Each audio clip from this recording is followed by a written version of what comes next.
Hello and welcome to Technofunda Investing Podcast series. This is the 10th episode in our Technofunda Investing Podcast, and I'm Vivek Mashrani, your host, and you can follow me on my Twitter handle Mashrani Vivek or visit my website vivekmashrani.com. Today we are going to learn about an interesting topic which is around portfolio allocation. And what is a better way to start this topic with a story? So it was year 2020, March COVID fall. All of you might have remembered the March COVID fall was drastic and the market was at its low. And there were two friends, Mungeri Lal and Chaman Lal, who thought, it's 30th March and let's, put some money because market looks like it has bottomed. So both these friends are putting 10 lakh rupees each in the stocks and creates their portfolio for the first time. Now fast forward 1 year in April, after they've completed 1 year, they are watching what happened to their portfolio. And Mungeri Lal says, I made 11x on one stock in my portfolio. Chaman Lal says, well, I have not made anything more than 2-3x. So the highest, return I have got is 3x on my portfolio. So I had put in some money and it has become 3x in one of the stocks.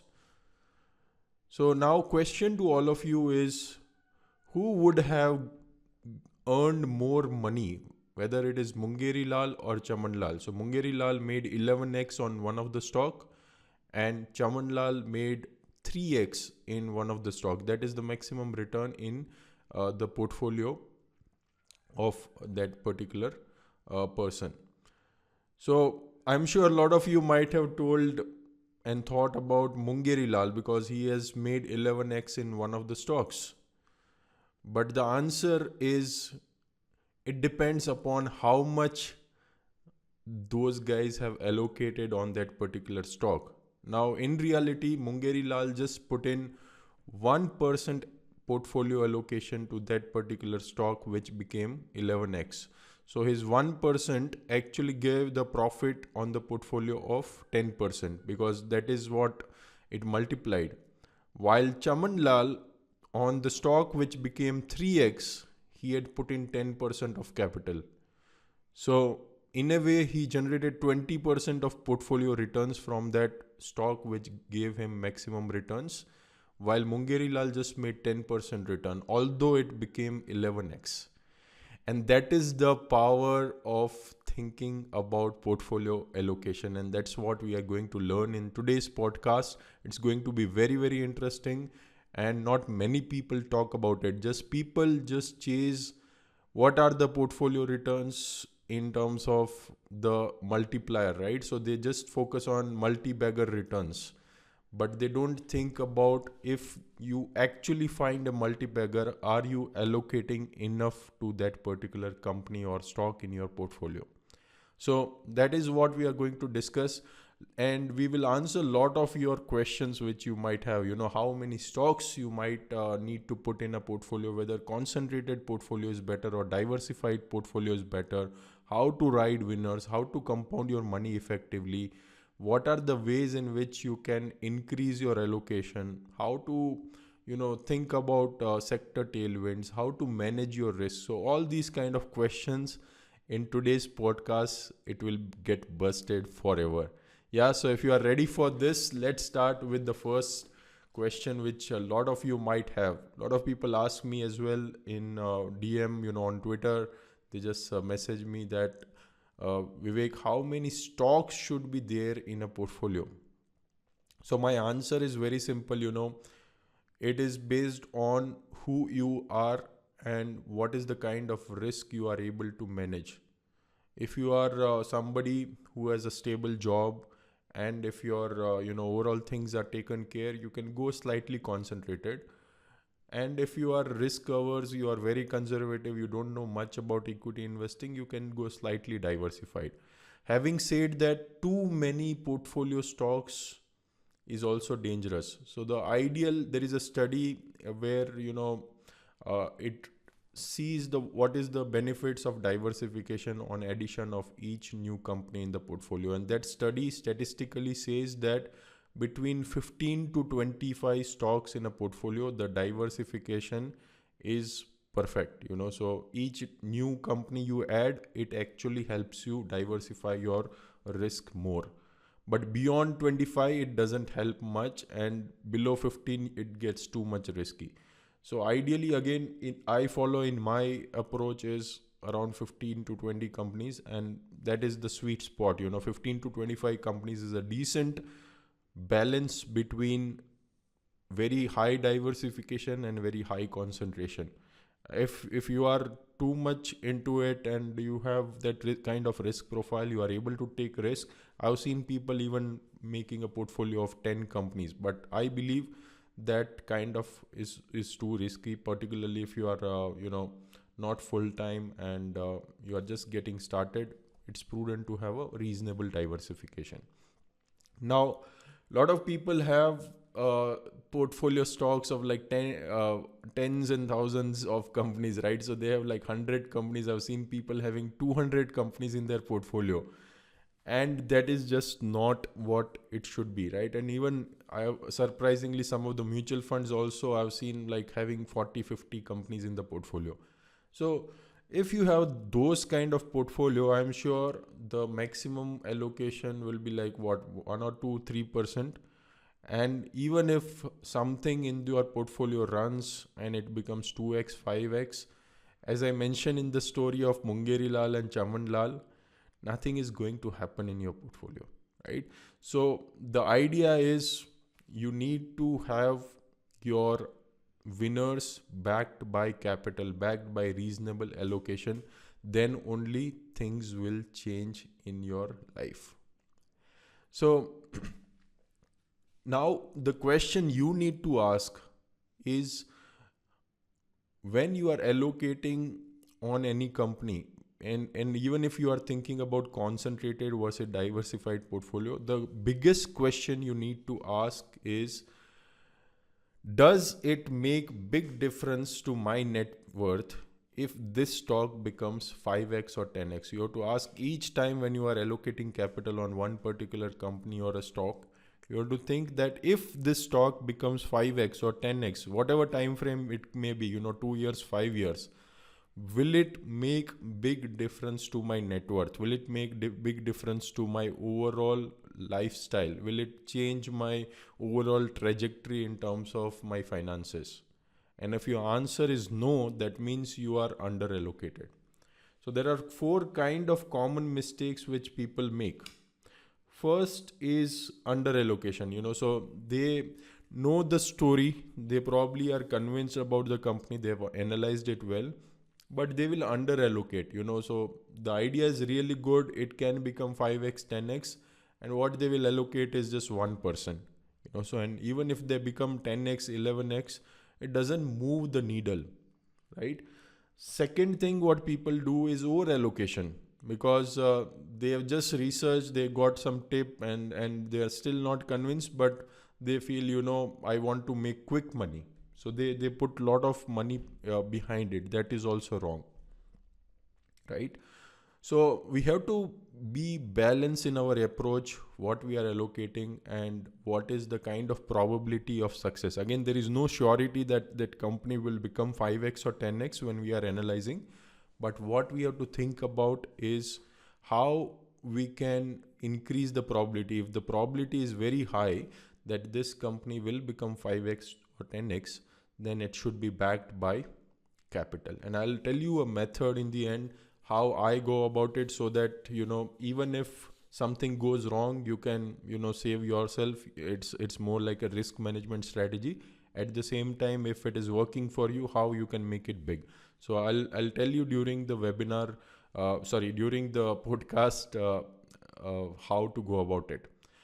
Now, one more point which I want to cover is, story of, rocking Ranjita and her husband, whose name is Rancho. Okay. So Rancho is like very neat and tidy person as such. He doesn't like anything kachra in the house. And each time he comes from the office, he just goes in his room, and anything it's here and there, he just screams at Rocking Ranjita. So one day what happens is Rocking Ranjita is again both of them are good in finance. So one day Rocking Ranjita saw the portfolio of Rancho, and she did not tell anything. But what she did is she put a banana peel on the table of Rancho. So when Rancho came in the evening from office and he saw that there is this banana peel on lying on the table, he was frustrated and he told, why are we keeping kachra in the house, right? And that is where Rocking Ranjita actually showed the portfolio of Rancho and told, then why are you also keeping kachra in your portfolio, right? So the idea is lot of us have so many kachra stocks in our portfolio, and sometimes it's not by choice. Sometimes we know that okay, probably the company will go do good and it will go 2x 3x. We bought it, say likes of Suzlon and Unitech in the past, past past karma, right? You might have bought it, and then it has continuously fallen, and now probably it's less than 1% kind of allocation, and you feel like, or kitna niche jayega, let it be there in the portfolio, right? Or other way around, I've seen a lot of people who buy the falling knives, right? So say for example, Coutons, it was 1,000 rupee stock at one point of time, and then it fell continuously, went to 100, then went to 10 rupees. Now it is not even listed. What people do is when it is like 5 rupees, 10 rupees, those typical penny stocks, they buy them. I've seen a lot of people even buy Yes Bank and all those kind of stock. Again, no recommendation, it's just all examples which I'm talking about in this entire podcast. But you get the point, right? So it's like 5 rupee, 10 rupee, 15 rupee stock. Either it's like past, bad karma, right? Past purane janmo ke paap, right? Or they think that it is 5 rupees, 10 rupees stock, or kitna niche jayega, right? So it's called or kitna niche jayega syndrome. And they don't know that even 5 rupee stock can go to 50 paisa and it is still 90% down, and 50 paisa stock can even go to zero and it's 100% loss, right? And I've seen companies getting delisted and getting out of the exchange because of this phenomena. The company doesn't exist anymore, and if you are putting money there, even if it is like 1 lakh rupees, 50,000 rupees, whatever small amount it is, one, you are prohibiting the compounding of your capital by putting in those kachra, and second, that same capital could have been used in your winner and that could have multiplied. So you are basically losing on two fronts. And why does that happen? That happens because there is a phenomena called loss aversion. It's a natural bias. When we are incurring loss, we don't want to book out the losses, right? And then people ask me, what should we do then? Should we, not keep these companies in your portfolio? And I ask the same question what Rocking Ranjita said. Even if there is one kachra in your house, will you keep that banana peel on your table forever, or you will throw it out, even if it is just one small piece, right? So the idea is, ideally, the point when you know that this is kachra, you should throw it away, whatever price it is, sell it and allocate that same money to winners. Suppose it is just 0.5% allocation, right? Say it is, you have a 10 lakh portfolio and it's a 50,000 position which you are left with, the kachra stock, and that becomes zero after 2 years, right? So you didn't made any money. But suppose that 50,000 you put in a winner which you have in your portfolio, you might have already some allocation there, but now that becomes 10x. So your 50,000 actually becomes 5 lakh rupees.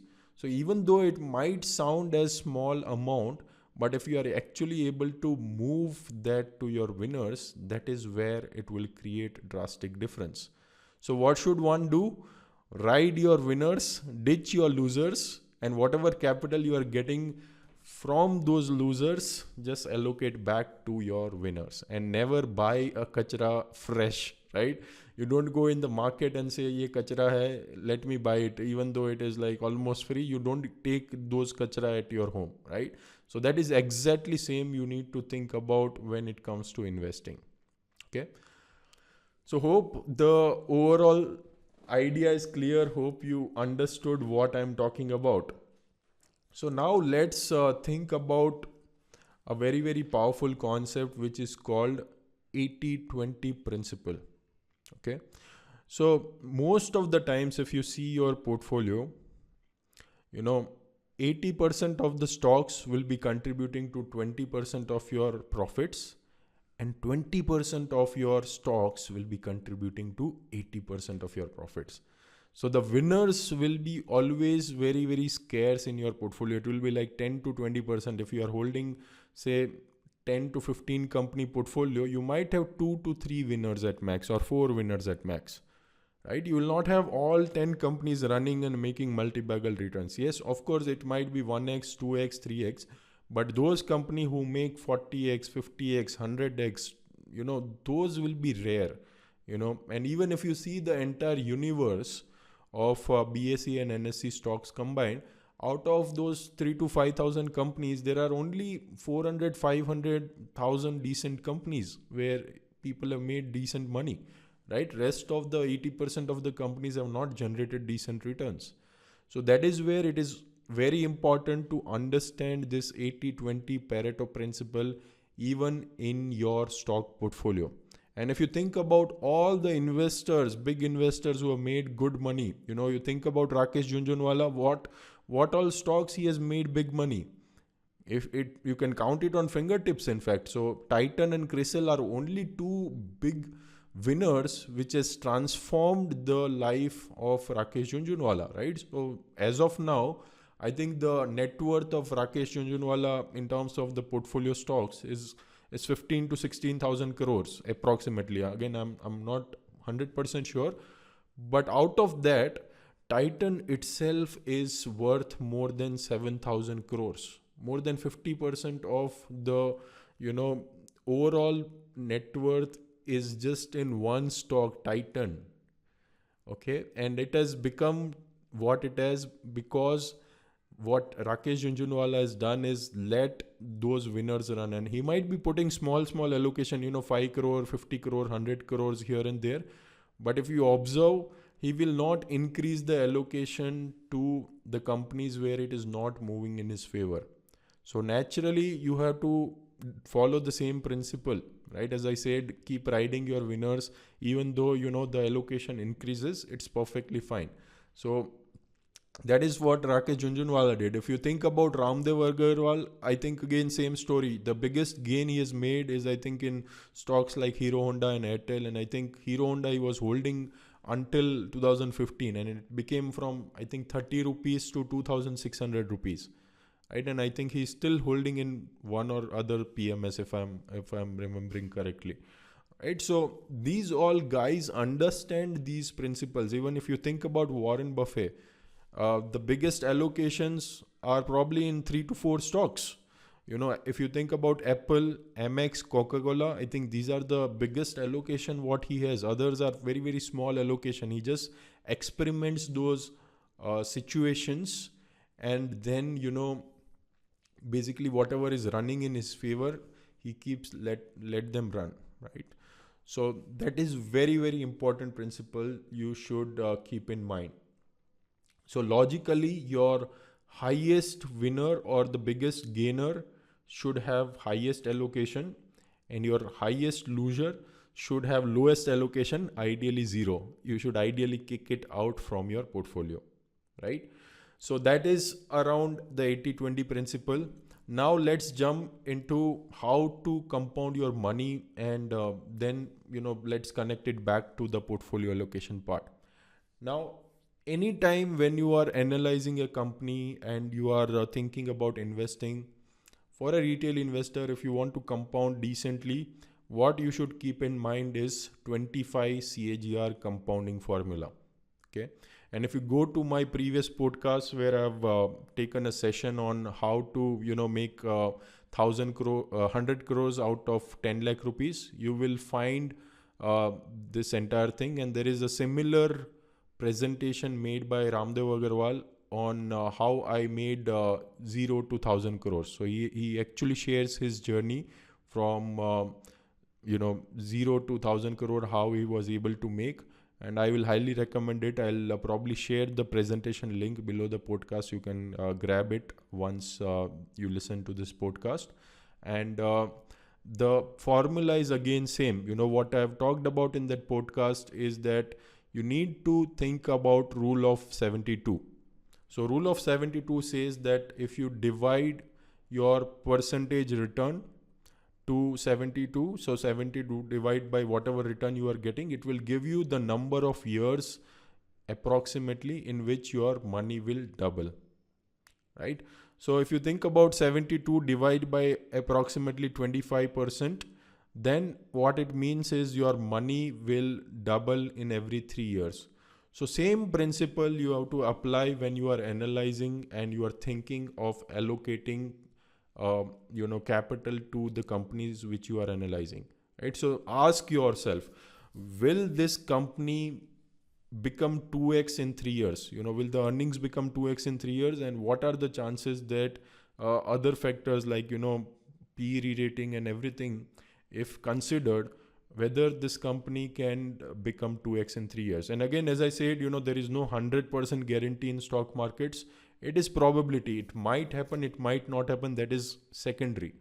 The point I'm making is when you are analyzing, at least if you are confident that this will become 2x, then go for it. If you are yourself not confident of that becoming 2x, or you are not able to find those triggers, those drivers to make that happen, then it is mostly futile. So very, very important. Note this down if you have pen and notepad.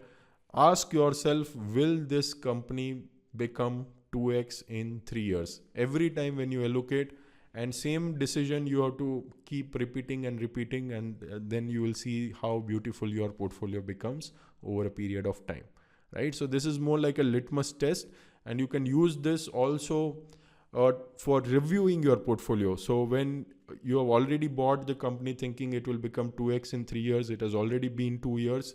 And now if you want to reassess and review your portfolio, you can ask the same question, whether from here it will become 2x in 3 years. If the answer is no, you can probably think of moving it out or changing that with another company outside your portfolio, or you can decrease the allocation. So you can take all those decisions based on what answer you are getting.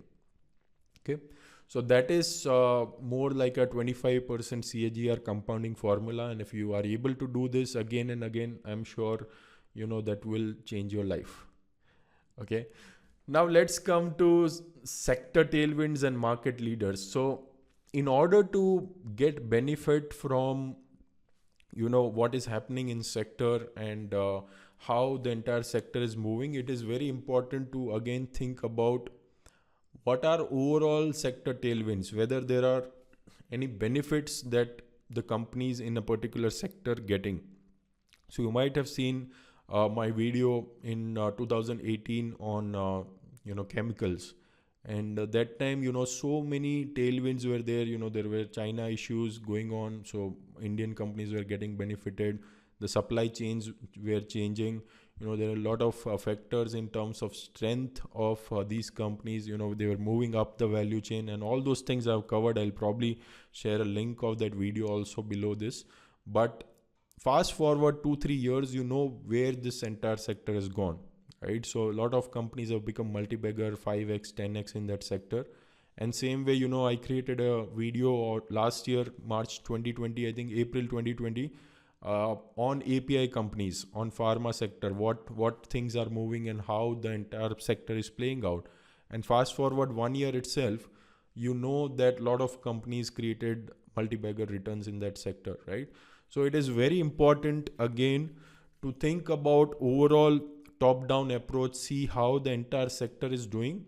And if sector is really doing good, and if you are also getting the answer that my company can become 2x in 3 years, then probably, the combination of that should command more allocation, more portfolio allocation, and should be backed by even more capital. If that is really happening, that is where you will make bigger money on your portfolio.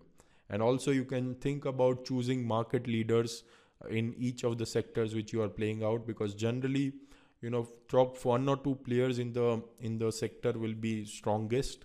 And if you are thinking of long term compounding, that is kind of a good way to allocate your capital. Again, all the other research you need to do, I've also shared a lot of these things in one of my video on YouTube channel, so you can go and watch that as well. But all the study, once you have done, but if there is additional sector tailwinds or the company's market leader, it commands probably thinking about more allocation to those kind of companies, right? So that is on sector tailwinds and market leaders. And what I follow in my overall process is I follow a ranking process, right? So I have my own proprietary model which I've prepared for ranking stocks in the portfolio, that considers some 5 to 7 factors on sector, that considers around 5 to 7 factors on technicals, and around 8 to 10 factors on fundamentals. And based on the drop down which I select, it will give me a cumulative score, and then it gives those kind of score for each and every company in my portfolio. And that is where I can rank the companies in my portfolio. And then versus that, I see what is the percentage allocation done to each of the company. The higher rank should ideally have highest allocation. The lower rank should have lower allocation. So if there is a misfit, if I see something which is coming higher scoring in my overall review and it has a lower capital allocation, then I have to again think why that is happening.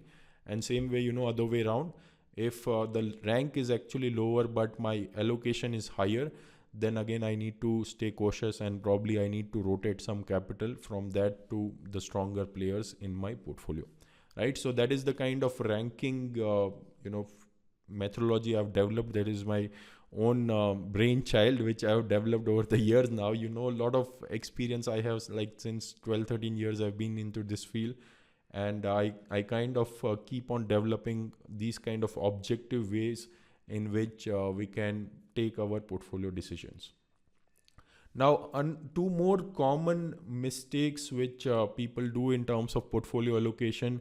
Again, earlier I mentioned under allocation and over allocation. Two more mistakes which people do is overstaying with winners and overstaying with losers. So overstaying with losers, we already discussed, right? You buy that kachra stock, it has gone down say 70, 80, 90%. You still have that loss aversion and you don't want to get out of it. Another problem is overstaying with winners. So suppose you bought a company, it became 10x, then it became 20x, then it became 30x. And now the growth has finished, the company is not growing that much, the tailwinds are gone, and actually it's cyclical company, and after 3 years it starts falling.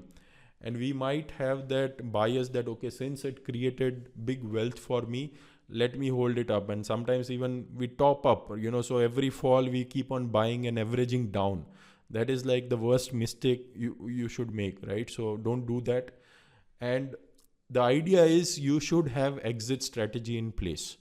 So when it falls or it starts going down due to fundamental reasons and there is issue in the company, even though it was a past winner, doesn't matter. But you should have that risk management, you should have that exit strategies in place.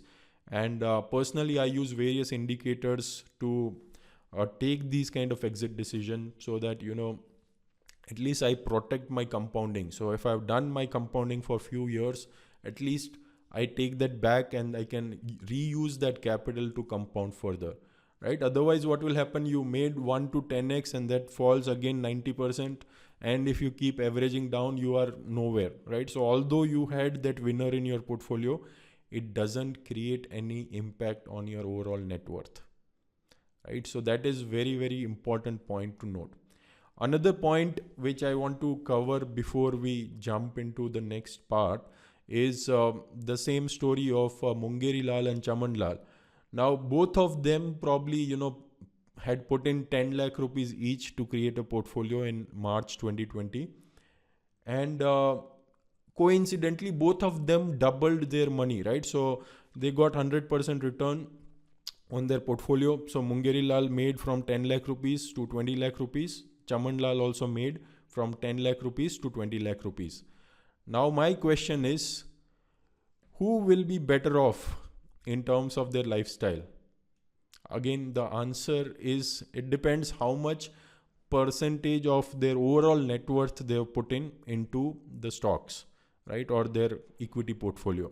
So if, say for example, Mungeri Lal had 20 lakh rupees in total and he had put in 10 lakh rupees, 50% of his overall capital into portfolio, and it has doubled, it will change his lifestyle significantly. His net worth will change significantly. His net worth will go from 20 lakh rupees to 30 lakh rupees thanks to the 10 lakh rupees profit he got. But for Chaman Lal, he was, he has 2 crores of overall net worth. He has just put in 10% of his overall capital into equity, right? And even though it has become 100% more, 10 lakh rupees more, his overall net worth has gone only from 2 crore rupees to 2 crore 10 lakh rupees, 2.1 crore. And it will not materially change his lifestyle. It will not materially change his net worth. So again, this is very critical point you need to think about, that if you are really confident, if you are really investing, you should have skin in the game and allocate balance capital. I'm not saying go all in and, put all the money in equity, but at least it should be to an extent that if it materially gives you profits, it should change your lifestyle. It should change your net worth. It should create some delta. It should move some needle in your life, right? Otherwise, what is the point of putting so much hard work, analyzing these kind of companies and taking so much of stress, right? So think about it. It is very, very important point which I've given to you, and you should definitely understand this. Now, what I do in terms of Technofunda investing strategy is I don't know whether any company which I'm buying which will become my winner. So I don't believe in putting all the capital upfront. So I'll not do like I'll put 5%, 10% just in one go in the first tranche itself, right? Because we are not sure. The world is very dynamic. Tomorrow things might change. The company might not work out, and my 10% might even become 5%, and I might even incur losses, right? So there is no guarantee of winning when we are backing it by capital. So that is where I use approach called foot in the door approach. So while analyzing a company, if it looks interesting, you put 0.5 to 1% capital, just put a foot in the door, just take a tracking position. And if it works out in your favor, if the fundamental thesis starts playing out, the stock price also is backing that fundamental action, the earnings growth, the re-rating, whatever it's happening, you gradually keep increasing the allocation. You basically average up, right? So as the company goes higher, as the story unfolds, as the company becomes stronger, better, keep watering your flowers, keep allocating more and more to the companies, to the winners which are actually making difference in your portfolio. And again, I use a lot of indicators because I practice a blend of technicals and fundamentals, and I use certain indicators to even take my averaging up decisions, so that the entire process is very, very systematic. And of course, the exit system is also in place. So if tomorrow things doesn't go well, and even though I've allocated higher percentage of capital, I'll still be able to get out from that position, right? So that is one thing. And of course, I probably don't like to have any kachra, and if there is any kachra, I probably cut it short and use that to keep watering your flowers. Because as Peter Lynch says, it is always prudent to keep watering your flowers and cut your weeds. And pretty much everybody who has been successful in investing has done this. They've kept flowering, they've kept watering their flowers. So they've allocated more and more to their winners, and they have minimized the allocation to losers. Yeah, so that is the whole segment on portfolio allocation which I wanted to cover, because that is most ignored factor. And the process which I mentioned, Technofunda investing process, and how I think about compounding, how I allocate capital. If you want to know that in more detail, I'll share the link to my webinar. You can join my upcoming webinar on compounding, and I'll run you through the detailed Technofunda investing process, and you will exactly understand how all these steps in terms of putting foot in the door, then averaging up, and then exit decision, how I take it. I'll share a lot of case studies, and it will be crystal clear to you if you want to understand that process. So I'm sharing the link in the description below. You can just click on it and you can register for my upcoming webinar, and I'll see you there live. And one more thing which I would like to do is, if you liked this podcast, do share this with your friends who are investing, or even though they are not investing or they are just getting started. Share it with them so that they don't make the exact same mistakes with a lot of people are making, and they will be better off in the initial journey itself, so that their compounding works in their favor, and you will get blessings from their family if they financially become better because of the small thing of sharing which you have done today. Yeah, so thank you again for listening. Have a great day today, and really appreciate your time for listening this till the end. Keep listening to other podcasts, and also you can visit my website vivekmashrani.com. I have a lot of interesting articles and videos and other useful stuff on investing which I keep sharing. So do visit that, and stay safe, and God bless. Thank you for listening.